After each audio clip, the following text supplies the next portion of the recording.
Hi, and welcome to the Shoot from the Heart podcast with me, Diane Bell. If you want to write a script, make a movie, or quite simply live an abundant and creatively fulfilled life, you are in the right place. Each week I'll share with you tips, techniques, and real-world information that will inspire and empower you on your path. Thank you so much for joining me. I am rooting for you all the way. Let's do this. Hello, beautiful screenwriters, filmmakers, and creative souls. Welcome to episode, I'm not sure if this is 55 or 56. I'll need to check it afterwards. But it's one of those. It's 55 or 56 of the Shoot from the Heart podcast. This week, we are going to be talking about imposter syndrome, what it is, what to do about it when it comes up. I get emails about imposter syndrome probably every single week. Somebody writes to me to say, I've got imposter syndrome. I feel like a fraud. What do I do about it? How do I get over this? So I think it's a really worthy topic of conversation. And I think there's a lot of things, when I started to read about it and really started to think about it over the last week, a lot of things came up for me and I had a lot of ahas myself. So I'm excited to share these with you and start this conversation with you. Welcome. If you're joining me live, it's lovely to see you. If you are in the Shoot from the Heart Society, which you are if you're here live, because this is where I record the podcast now in the Facebook group, you will know already that I have announced the masterclass series for this month, which is going to be 3 classes called The Next Level. And I'm so excited to do these. For some reason, this has come to me really strongly that this is the thing to do right now. The next level is going to be about how to break through to the next level. For all of us on creative paths, I feel like our journey is one of really struggling and fighting to get to the next level and then getting there and feeling like we're on a plateau. And at first it's exciting because we're in a new level and then we just plateau and we feel like we can't get to the next level. And for most of us as creatives, it starts out with being an amateur, but deciding we want to do this thing and doing it as a hobby, really, whatever it is, whether it's writing screenplays or making little films or whatever it is. So we're doing it first just as a hobby. And then the next stage, obviously, the next level is to actually get someone to pay for it or to get some money for it. And the next level is to get paid enough that you can quit your day job. And then the next level is get paid more money for it and so on. But for all of us, we will flatline at certain places. We'll get to the next level and we'll be like, I just don't know how to get to the next level. So the masterclass series that I'm planning is going to be 3 days, 3 classes, and we are going to go on a journey together. And if you were in the last one, you'll have an idea of what to expect, or the last couple that I've done in this group. We're going to dive really deep into this topic, and you're going to get some massive shifts and transformations in yourself so that you will see that you have the keys to the next level already and how to use them. So I'm so excited to do that. It's really a topic that is so dear to my heart, and I just love sharing with things about that and having conversations about these kinds of things because I think they're everything. That's how we do the things.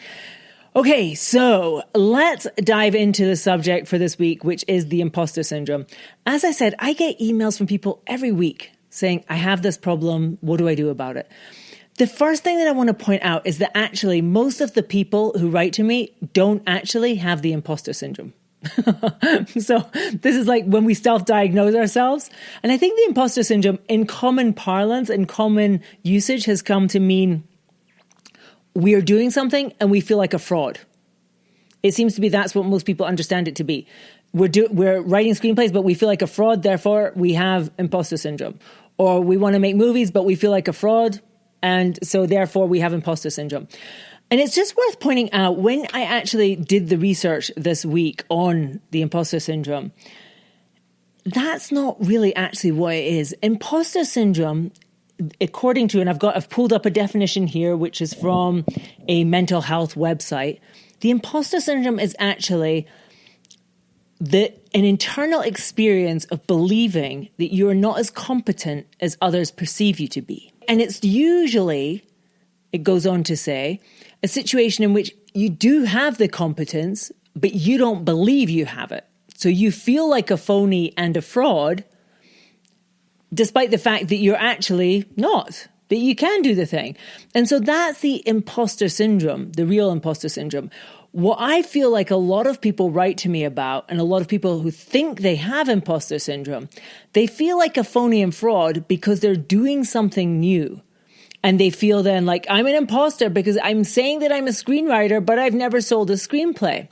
And it's a fine distinction, but I think that is not actually imposter syndrome, because the fact is, in that case, if you're new to it, I would say this is more just beginner syndrome.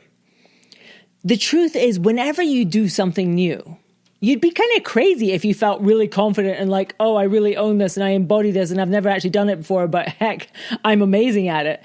That would be actually kind of crazy. The truth is, when you are doing something new and you're a beginner at it, it's absolutely legitimate and logical that you will feel in yourself, one, I'm no good at this thing. And two, who am I to think I could do this?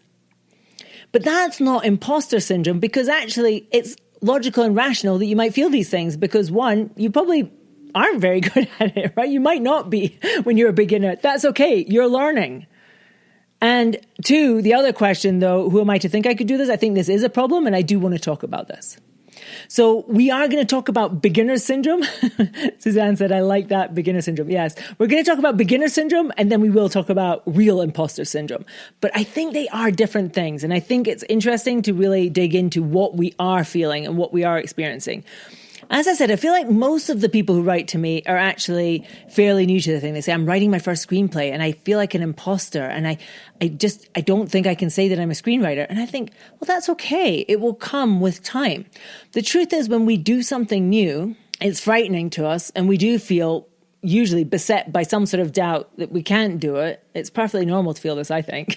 It's certainly what I feel every time that I do something new. I'm like, okay, who am I to do this? And my advice for that situation is truly the fake it till you'll make it.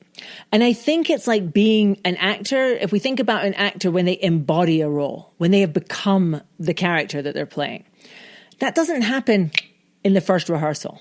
It happens with practice. At first, they're just reading the lines. They're just saying the lines, and it's them reading the lines. Then they keep rehearsing, they keep practicing, they keep using whatever it is that they need to get into the role, whether it's some actors are very physical, whether it's through a physical means, whether it's through emotional means, whether it's a psychological thing of understanding the character in a technical way. But they go through a process so that at a certain point, they embody it. And they come on set and it's like they are the person. They are that person. And I think there's something for us to learn as beginners at something. If we have decided we want to be screenwriters, for instance, we've never written a screenplay before, it's worth thinking about it as an actor would. Okay, who is the successful screenwriter? What are they like? How do they walk? How do they talk? How do they behave? How do they respond to these things? What would they think about this problem? How would they be around this situation? And start to act like that. And it might feel inauthentic at first. So when you're sitting writing your screenplay and you're like, I've never written a screenplay before and I'm not a screenwriter, but you start to pretend that you are one. And the more that you pretend that you are one, there will be a day where you're suddenly like, I am one. Just like the actor doing the role. One day they just start saying the lines and it's like they're no longer reciting lines. It's coming from their heart. It's coming from their soul. It's like their truth, even though it's lines that they learned. And I think there's something for us on the curve of what, being one thing, like someone who's pretending to be a screenwriter and then being a screenwriter. The journey from that, to me, is really the journey of pretending for a while, faking it, showing up repetitively to do it, and telling ourselves we are it even when we feel like a fake. And then one day we're like, oh, I am this. I know for myself, for instance, when I wrote my first screenplay, and I remember going to the Cannes Film Festival to try to sell it, I had finished it 4 months before. I'd finished the first draft 4 months before. I'd rewritten it obsessively since then and made it as good as I could. And I went to Cannes, and I remember though going to meet people or just meeting people, and that thing of saying, oh yeah, I'm a screenwriter. And of course, feeling like a complete fraud. Feeling like a total fraud. Like in my brain, it's like, you're not a screenwriter, you're a yoga teacher. Why are you telling people you're a screenwriter? You've written one screenplay and you've never sold anything. But I knew that in order to talk to these people and in order to get them to read my script, I had to just say that I was a screenwriter. And so I was just saying it.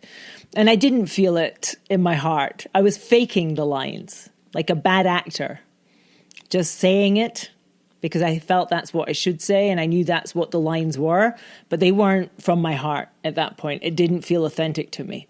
But I faked it. And I faked it well enough that a couple people wanted to read my screenplay. So that's the result.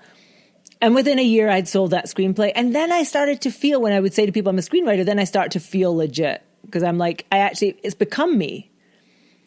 But before I could become it, I had to fake it. So I think for all beginners on the path, if you really want to do the thing, if you want to write the screenplays or if you want to make the films or whatever it is, you have to claim that space before you've actually fully embodied it. Just like the actor who wants to play a part. You claim the part long before you fully embody it. And it's a process, and you trust the process that you will be that thing by choosing it and choosing it on a daily basis and choosing to take the actions, believe the beliefs, think the thoughts, do the things, say the lines that the person who's already achieved it would do. Yes, Camille said, reminds me of Pippi Longstocking. I've never tried that before. I know. And our fear of being uncomfortable, because I think the reason people write to me saying, I've got imposter syndrome, I'm writing a screenplay, and I just keep thinking, who am I to do this? And I feel like a fraud. To me, it's like, well, this is just the natural discomfort of doing something new. When we haven't tried something before, it always feels uncomfortable. It's very rare that we do something new and it's just like, oh, this feels like my natural thing. Mostly it's going to feel challenging and it's going to feel weird and we're going to feel fakes. We're going to feel like a fake doing it. And we'll think, well, I'm obviously not a screenwriter, a natural born screenwriter, because it doesn't feel natural to me. It doesn't feel natural because you've never done it before. But stick with it long enough and it will feel natural. It will. You will embody that. So you have to go through that process, that time from not being the thing to being the thing. There's a time in between where you just have to show up and pretend. So as I said, though, I don't believe this is the real imposter syndrome. I think this is beginner syndrome. And I think for most people, this is a normal step of starting on the journey of anything. When we're not the thing and we want to be the thing, I feel like we're going to go through a period where it feels sticky and weird and we're not really sure if it's us or if we can claim it. And that's a natural part of the progress from being a beginner to being the thing. And it's okay and it's nothing to worry about. And I don't think it's imposter syndrome because you're not a fraud. You're just learning. You're just in the process of becoming. And that's not a fraud. That's just in the process of becoming.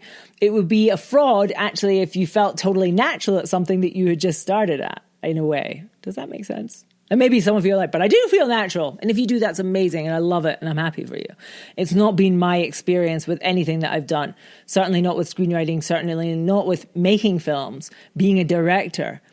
The first time that I stepped on set, I cannot even begin to tell you how I just felt absolutely terrified and like a fraud, I think, because, everyone's looking at me like I should know what I'm doing, and I really don't know what I'm doing, and I just want to hide under my sweater and cry because I'm like, why have I got myself into this situation? They think I'm a director, and I've never directed anything, and now I have to fake it. But again, I don't think it was imposter syndrome because it would be imposter syndrome if I've directed other films and I'm still feeling like that. But the fact is, it's my first film. It's perfectly natural that I don't feel 100% like I embody this role because I'm going to learn how to embody it by doing it. And by the end of that shoot, I did feel 100% like I'm a director. I got it. At the day one, no, 100% not. Terrified, and feeling absolutely like a fake and a fraud. Like the truth is, I had every reason to feel to feel like a fraud and to feel afraid. So let's now talk, though, briefly about the real imposter syndrome, because I think it is an important topic. And the real imposter syndrome, then, as I said, is that you believe you're not as competent as other people perceive you to be. And typically it's people who they actually can't, they can do the thing. So it's, for instance, you've written 3 screenplays, but somehow you still feel like you're a fraud and you're not a real screenwriter. Perhaps you've directed a handful of shorts and you still feel like you can't say you're a director, that you're not really a director. Maybe you even directed a feature or a couple of features and you still feel like a fraud.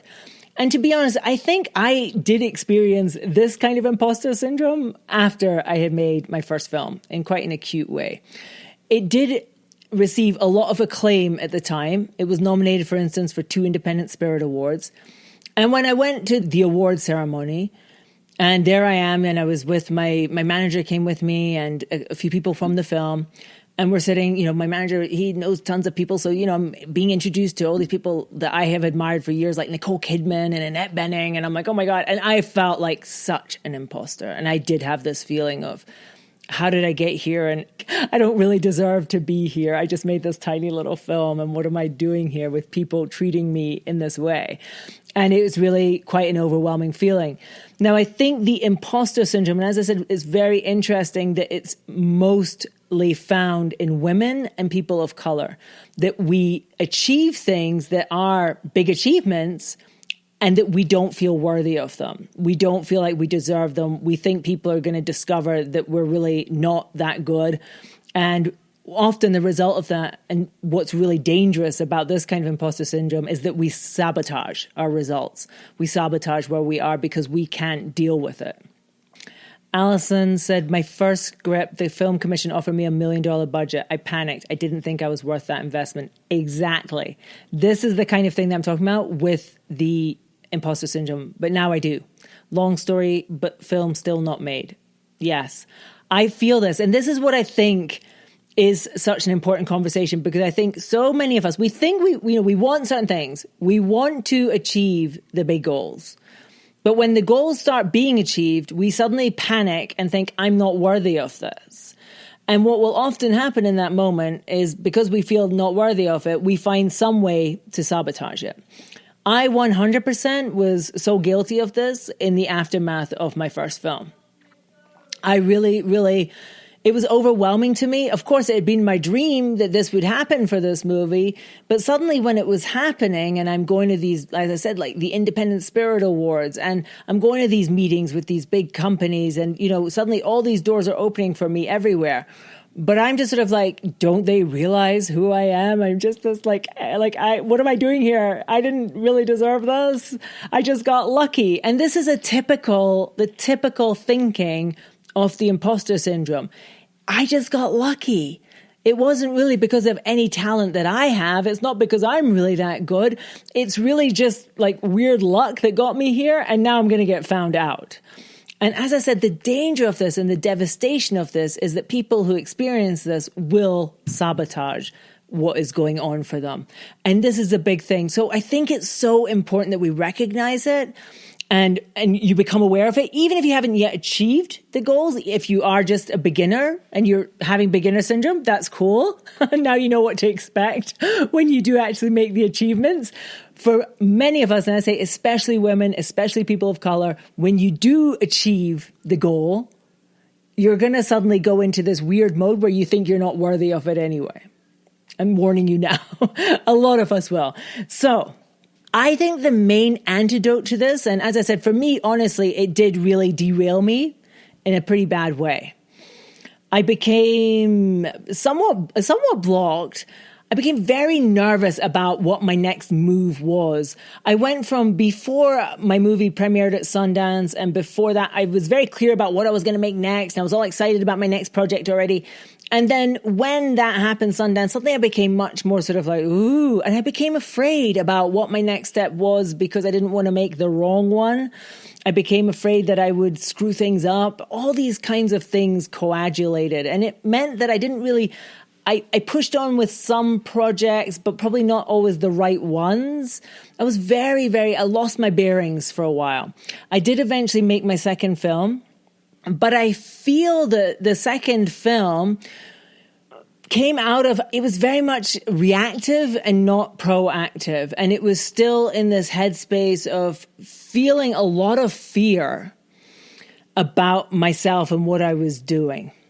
I did not feel at ease. And I definitely did feel some sense of like, I'm some sort of fraud and are people going to discover it, and I'm going to like put on a brave face and all these things.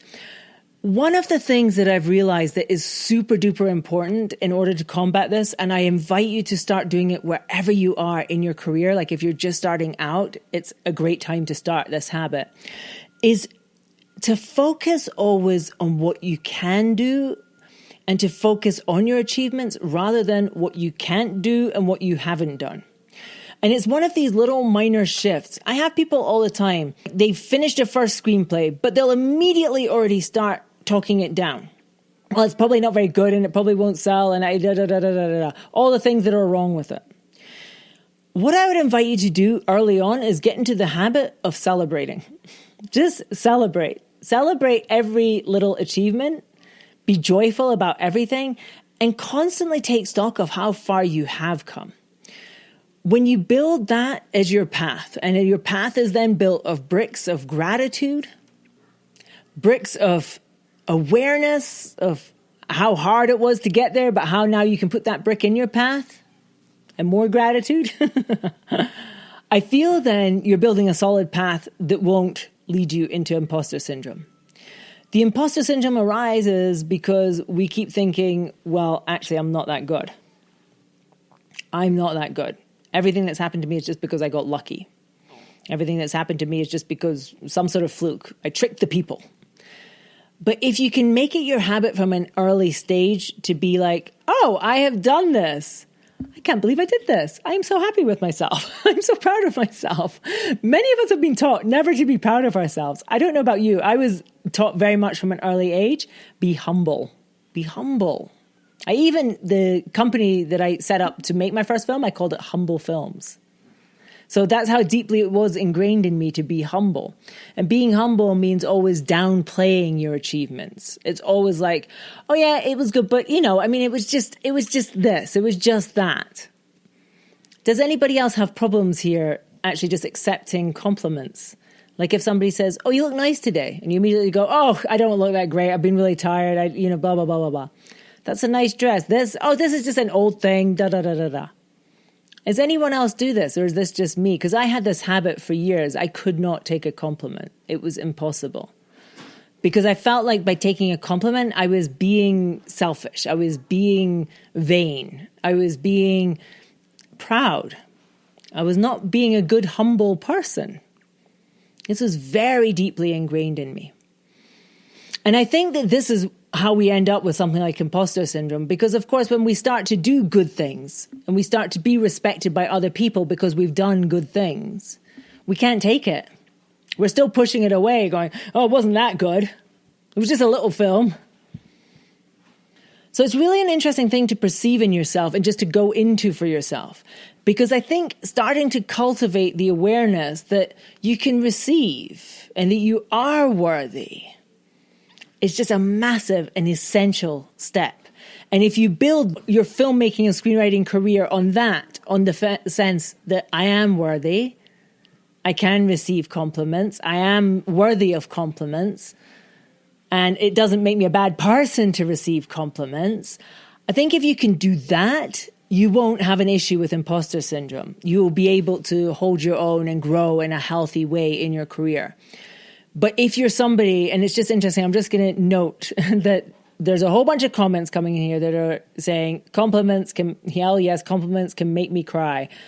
I did in the past, exactly, can't take a compliment, no matter how well deserved. Taking a compliment is so difficult. I feel we are so conditioned into this, for so many of us. Be a good girl. Don't be selfish. Don't be vain. Don't be proud. Good people are humble.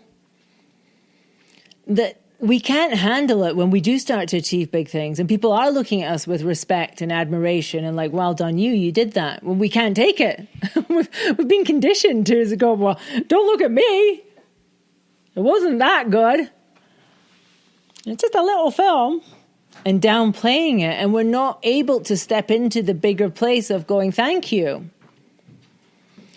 So wherever you are today, what I would suggest just as a beginning step, if you feel like this is resonating with you, if you feel like, okay, maybe I don't have imposter syndrome yet, but I could feel like it might come to me. Or maybe you are like, I do have imposter syndrome. I've written 5 scripts and I still always think they're not good enough. A big sign that you have imposter syndrome is that perfectionism. Somebody wrote to me the other day. They said, I've written all these scripts. They're really, really good. I don't put them out there because I'm a perfectionist. And my heart broke for that person because you're not a perfectionist, you're afraid. And I wrote that to her. I said, usually this is just a fear. It's a fear of rejection. And she said back to me, but it's legitimate because what happened to me in the past was I gave a script to somebody and they treated me really badly. And I thought, okay, you're going to hang on to that for the rest of your life. You're going to let the past determine all your future. Don't do it. Don't do it. It starts with being able to step into this place of courage. And it is a place of vulnerability too. Of owning your work. Putting it out there, being proud when it does well, when it resonates, when you make any achievement, finishing a script, celebrate it. It's an achievement. Be proud of it. Getting that script out there, be proud of it. No matter what people say about it, be proud. It's an achievement. If you sell your first script or sell a script, be super duper proud of it. Every step, be proud, be grateful and proud. Alison said, I think it's good to accept compliments, but stay humble. Yeah, and I'm not saying that being humble is a bad thing. Like, nobody likes somebody who's a braggart, who's like, I'm so great. I sold my script. I'm so amazing. Look at me. No, that's not great either. But there's a happy middle ground. And I think the fact that when we look at imposter syndrome, how it affects women and people of color disproportionately, speaks a lot of the fact that so many of us are in this, we're taught to be humble. We are the people who are taught it's not safe for your voice to be heard. Don't raise your head above the parapet. Don't want more than you can have. Don't want more than your share. And so, we're like really attached to that. And that's what keeps us down. Because I said the worst thing to me about imposter syndrome is the fact that it leads directly to self-sabotage. And so you will not achieve the bigger things. You'll stay at a certain cap. You'll get a little bit above yourself and then you'll bring yourself back down because you don't feel safe there. And that's what imposter syndrome does. And that breaks my heart because I think of all the people over all the years who have made brilliant first films, for instance, and they never made anything else. And I know in my heart that this has something to do with it. And the work that we've been robbed of then over the years. So I think it's so important that we do this work before we achieve the big things, that we start to think about this, and it starts basically with being willing to receive good thoughts about you. It starts with being willing to receive compliments. It starts with being able to be grateful for exactly where you are and to be able to rejoice in the achievements and the glory of your life exactly as it is before there are massive achievements. Because whoever you are, if you're here listening to this, you have achieved amazing things. And they may not yet be in screenwriting or filmmaking, but you have overcome things, you have done things, you have learned things, you have empowered yourself in ways, I know it. And when we can own those things and then step forward with gratitude, we will be impervious to imposter syndrome. And we can still be humble and we can still be nice and we can still be good. But we can also be very proud and very grateful and feel very, very worthy of everything good that comes to us. And not be pushing away because we don't feel like we're good enough. You are good enough. It's funny how so many of the podcasts come back to that message, isn't it? It always ends with, you are worthy. But to me, that is at the root of the issue of imposter syndrome when I was reading about the clinical imposter syndrome. I thought at the root of this is this fear that we're not worthy. This belief, this deep set belief. It's not even the fear, it's the absolute deep set belief that we are not worthy. And so when we start to achieve big things or we start to be recognized or people start to say that we're actually good at our work, we immediately feel like a fraud because in our heart of hearts, we're like, well, I'm not worthy. If they could see the truth of me, they wouldn't like me. If they knew who I really was, they wouldn't say these great things about me. And as I say, I know this because I've been there. I've spent years in that headspace. And it did definitely put a cap on my career at different points because I couldn't deal with it. I couldn't deal with the idea that maybe I was worthy. So start where you are, and it starts today and it starts now. When somebody says to you something nice, the next time somebody gives you a compliment, hey, you look great today. What I want you to do is just say thank you. No excuses. No, oh no, I don't. None of that.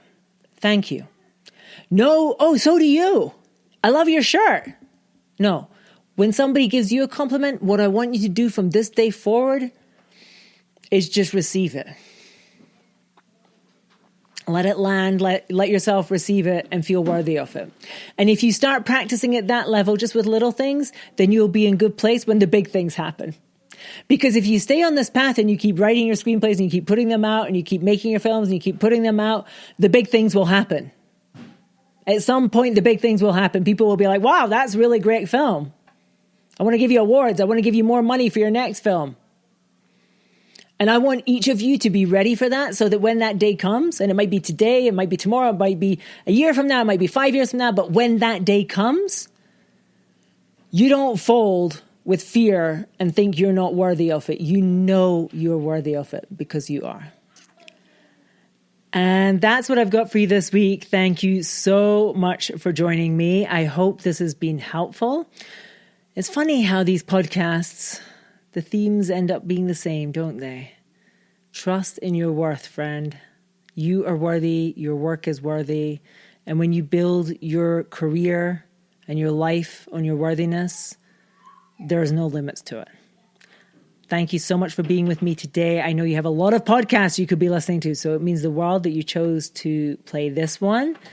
And again, if you want to continue this kind of conversation, you want to go deeper into this kind of work, join me for the free masterclass I'm running this month, February. It's going to be happening on February 19th, kicking off then, and it is on the next level. We are going to dive into what it means to get to the next level, how to do it, all the things. It's going to be incredible. If you've been to any of my past free masterclasses, you will know they are full of value, incredible experiences. The energy in them is amazing. So I hope you will join me. It would be amazing to see you there. In the meantime, take care. I'll see you next week. I love you. Goodbye.